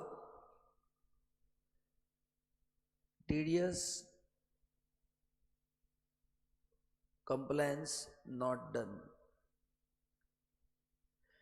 अच्छा, TDS के अपन ऑलरेडी पढ़ चुके हैं, है ना? तो एज अ बिजनेसमैन जब भी आप लोगों को पेमेंट करते हो, आपको क्या करना पड़ता है? TDS कट करके पेमेंट करना पड़ता है। ओके। तो अगर आपने ये कंप्लायंसेस नहीं किया अगर आपने कंप्लायंसेस नहीं किया तो आपका अमाउंट क्या होगा, डिसअलाउ होगा। अच्छा, दोनों सेक्शन में फर्क क्या है सर डिसअलाउंस में? अगर आपको याद है तो यहाँ पे 100% डिसअलाउड है और सेकंड सेक्शन में कितना डिसअलाउड है, 30, बस उतना ही फर्क है। दो सेक्शन अलग अलग क्यों किए सर? अगर प्रोविजन काम होने तो डिसअलाउंस का परसेंटेज अलग अलग है। पहले केस में कितना डिसअलाउड है, 100%, एंड दूसरे केस में 30% डिसअलाउड है। इतना आपको याद आ गया? हाँ, तो अभी प्रोविजन समझने के लिए पहले पता होना चाहिए कि टीडीएस का कंप्लायंस कब होता है। अभी अपन टीडीएस चैप्टर पढ़ चुके हैं, फिर भी एक बार बताता हूँ। टीडीएस का पेमेंट अगले महीने की 7 तारीख को होता है। कब होता है? अगले महीने की 7 तारीख। तो देखो, ये मैंने क्लास में आपको ऐसे डायग्राम बना के दिया था। यह है 24-25, यह है 25-26। मैं आपको शॉर्टकट में बता देता हूँ फास्ट में। सपोज अपना अप्रैल का पेमेंट है, कौन सा है, अप्रैल का ट्रांजैक्शन है, तो उसका टीडीएस हम, and what is the due date of filing return, 31 जुलाई 25। तो अगर मैंने सपोज 15 अप्रैल को पेमेंट किया है तो उसका टीडीएस कब भरना चाहिए, अगले महीने की 7 तारीख। तो टीडीएस कंप्लायंस का डेट क्या है? सबसे पहला अर्लीस्ट टीडीएस कंप्लायंस, सबसे पहला डेट कब होगा, 7 मई को होगा, है ना। सपोज हम भूल गए तो बाद में भी भर सकते हैं, सेकंड।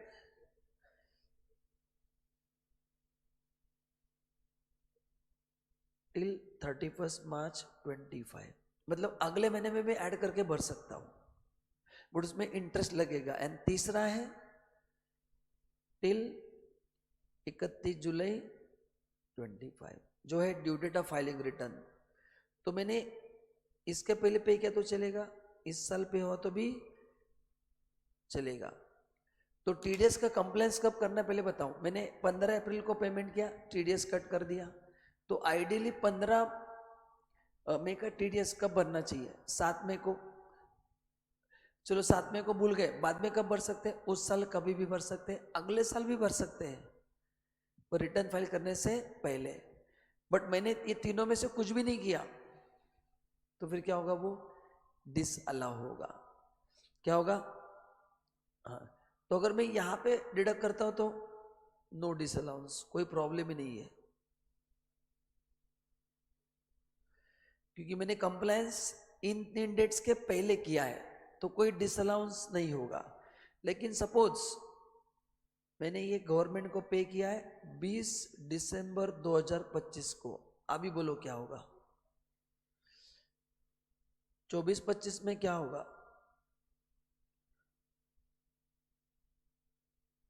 डिसअलाउड होगा।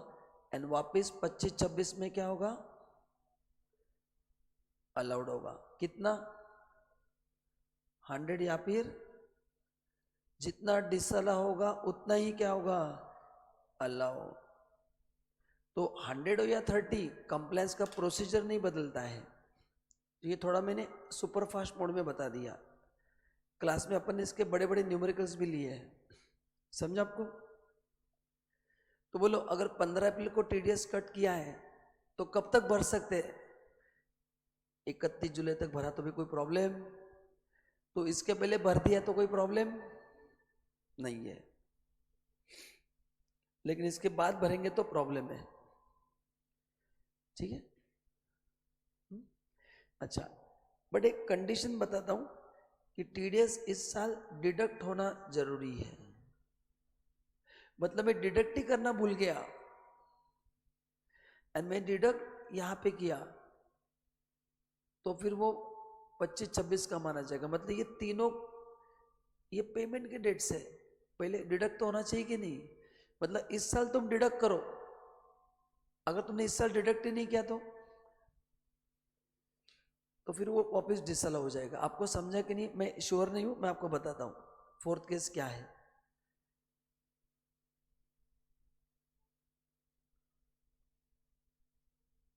Deducted on 20 April 25 and paid on 7 में 25, अभी ऊपर 15 अप्रैल 2024 था। अभी आप बोलेंगे सर ठीक है ना, अगले साल हमने डिडक्ट किया, कोई प्रॉब्लम नहीं, पेमेंट हुआ है कि नहीं? कब हुआ है? 7 में को हुआ है। 31 जुलाई के पहले हुआ है क्या? हुआ है। लेकिन तूने 24-25 में कट किया था क्या? नहीं, तो ये डिसअलाउ ही होगा 24-25 में, ये 25-26 का ही माना जाएगा। तो एक चीज तो अपने को 24-25 में करना ही है बिना भूले, क्या? डिडक्ट करके रखो। तो तुमने डिडक्ट किया, पेमेंट बाद में किया तो चलता है, डिडक्ट ही नहीं किया तो फिर डिसअलाउड ही होगा। आपको समझा क्या फोर्थ पॉइंट में क्या अलग है, 0.5 में क्या अलग है, समझा क्या आपको? तो इसका आंसर क्या होगा बताओ? डिसअलाउड इन 24-25 एंड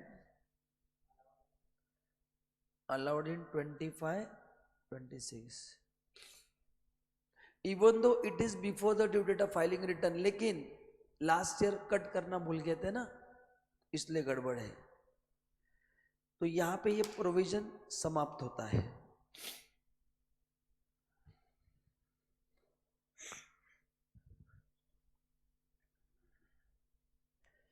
यहां पे प्रोविजन ये समाप्त होता है।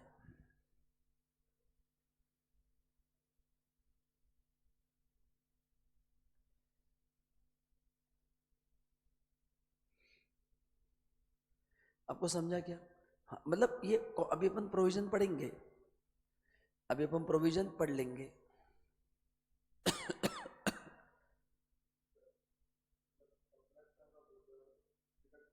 हाँ, कंप्लेंस बाद में क्या तो चलेगा, बट डिडक्ट करना मत भूलना। अगर डिडक्ट करना भूल गए तो खेलिश खल्लास।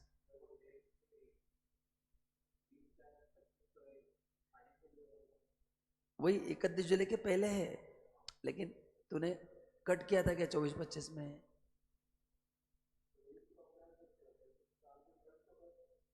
तूने कट कब किया है?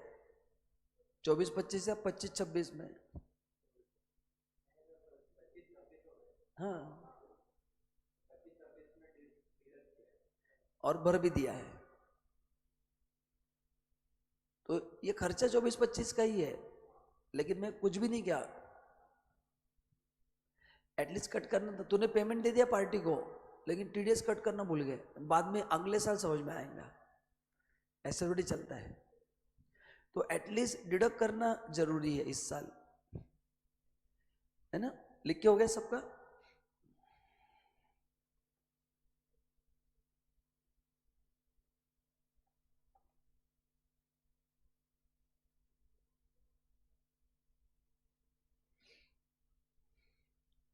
चलो अभी पढ़ते हैं, देखो कौन सा है। तो पहला कौन सा है देखो, interest royalty fees for technical services payable to non resident outside India, in India to non resident और फॉरेन कंपनी।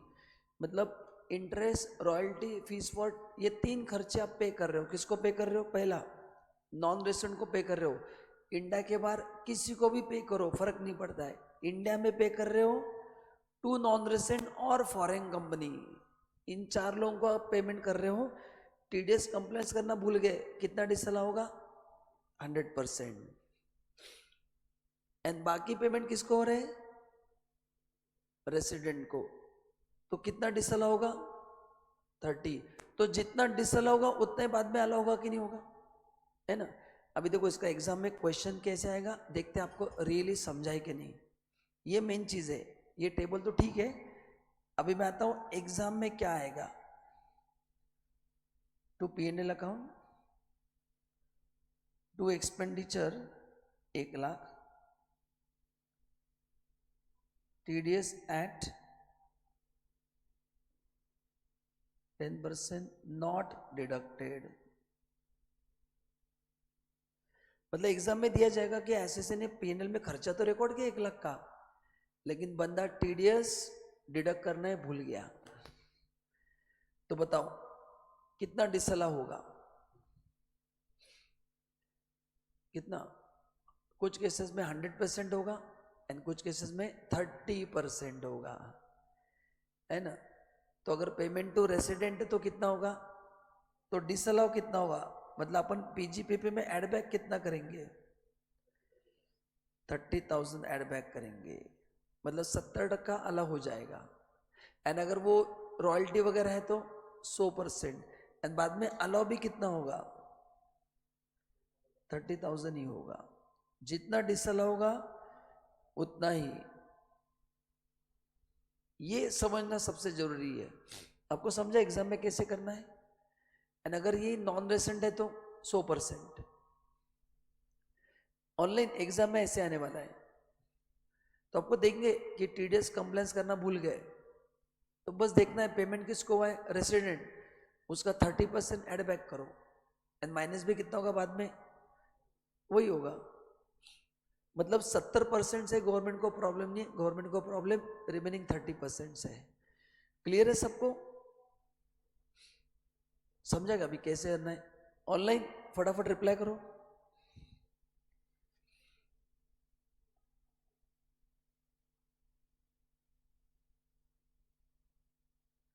नेक्स्ट ये देखो, income tax paid is what, disallowed.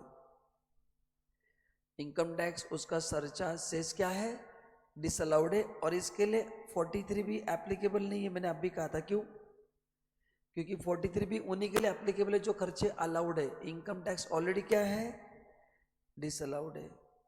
And salary paid outside India कितना TDS होगा, TDS 100% क्या होगा, disallow होगा। ये हो गया है, आगे का हो गया है। तो अपन ने यहां तक पूरा भी कंप्लीट कर दिया है, मेजर पार्ट 43 भी हो गया है, तो ज्यादा कुछ अभी बचा नहीं है। अभी इसके आगे जो इंपॉर्टेंट पार्ट है वो एक ही है। अच्छा कहां पे थे अपन, ये अभी है लास्ट 43 ना, 43 क्या बोलता है, कैश एक्सपेंस। बोलो पर डे मैक्सिमम कितना अलाउड है, 10,000 अलाउड है। एंड ट्रांसपोर्टर को देंगे तो कितना, 35 अलाउड है। उससे ज्यादा देंगे तो क्या करेंगे, डिसअलाउ। अच्छा ये 43 कौन से एक्सपेंस के लिए अप्लाई होता है, जो रेवेन्यू खर्चा है एंड जो अलाउड है। जो खर्चा ऑलरेडी डिसअलाउड है उसके लिए 43, उसके लिए 43 अप्लाई नहीं होगा। तो इसमें ऐसे रेवेन्यू एक्सपेंस आते हैं जो क्या है, अलाउड है। सो 43 में कौन सा खर्चा है, revenue in nature and allowed as deduction, ये होना जरूरी है। देन कौन से सेक्शन में होना चाहिए, covered by section 32, 37 other than capital, मतलब अपन ने लिखा है रेवेन्यू होना चाहिए। ठीक है, तो इन खर्चों को मैक्सिमम कितना हम कैश में दे सकते हैं, 10,000 पर डे एंड 35,000। अभी बताओ 10,000 कैसे निकालते हैं, मैंने क्लास में कहा था 1 स्ट्रोक दिया 10 से ज्यादा, अच्छा एग्जैक्टली 10 दिया तो कोई प्रॉब्लम नहीं, 10 से ज्यादा 11,000 कैश दिया तो 1,000 डिसअलाउड है, या पूरा 11,000, पूरा 11,000 डिसअलाउड है, 100% डिसअलाउड है। तो 10 के ऊपर आप जितना 12,000 किया तो 12,000 क्या होगा, डिसअलाउड। एंड ट्रांसपोर्टर को 35 के ऊपर किया तो डिसअलाउड। अभी ये तो बच्चों को समझ में आता है, इसमें प्रॉब्लम नहीं आता है। तो सर प्रॉब्लम किस में आता है बच्चों को, प्रॉब्लम आता है हाउ टू कैलकुलेट दिस 10,000। मैंने क्लास में कुछ लिख के दिया था, ये जो लिमिट है 10,000 का 35 का कैसे अप्लाई होगा, कुछ याद है,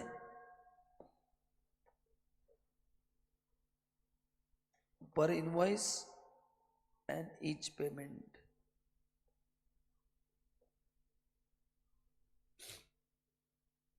मतलब हर एक इनवॉइस के लिए 10 का लिमिट है, समझा कि नहीं आपको।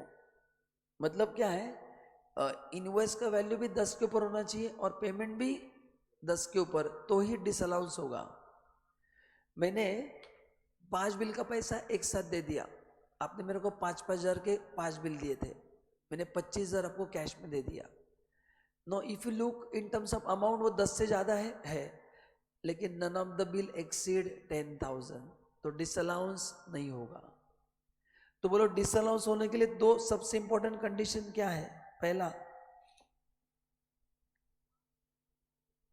इनवॉइस अब वो क्या होना चाहिए 10K एंड पेमेंट भी अब वो क्या होना चाहिए 10K. अच्छा, कौन से पेमेंट नहीं चलते, कैश एंड बेरर चेक, ये दोनों के लिए एप्लीकेबल है. तो ये दोनों फुलफिल हो रहा है तो ही डिसअलाउ करना है. बच्चे एग्जाम में खाली देते हैं हाँ 10 के ऊपर है ना ऐड कर दो, वैसा नहीं है. बिल का अमाउंट भी देखना है. हाँ बिल का अमाउंट नहीं था तो फिर ठीक है, लेकिन जहाँ पे बिल का अमाउंट दिया है वहाँ पे चेक करना है. जिस बिल का अमाउंट 10 के ऊपर है उससे के लिए प्रोविजन अप्लाई होगा, जिसका अमाउंट 10 से कम है उसके लिए अप्लाई नहीं होगा. क्लियर है क्या? नहीं,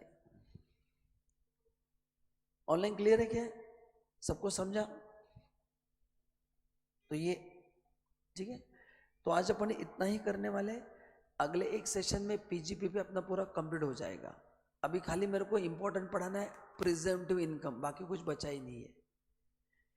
तो आपको अभी कॉन्फिडेंस आ गया क्या पीजीपी सब याद आ रहा है धीरे धीरे? बस रिवीजन नोट्स पढ़ते रहो. आज जल्दी छोड़ रहा हूँ, मेरे को तबीयत ठीक नहीं इसलिए मैंने लिया है फिर भी लेक्चर.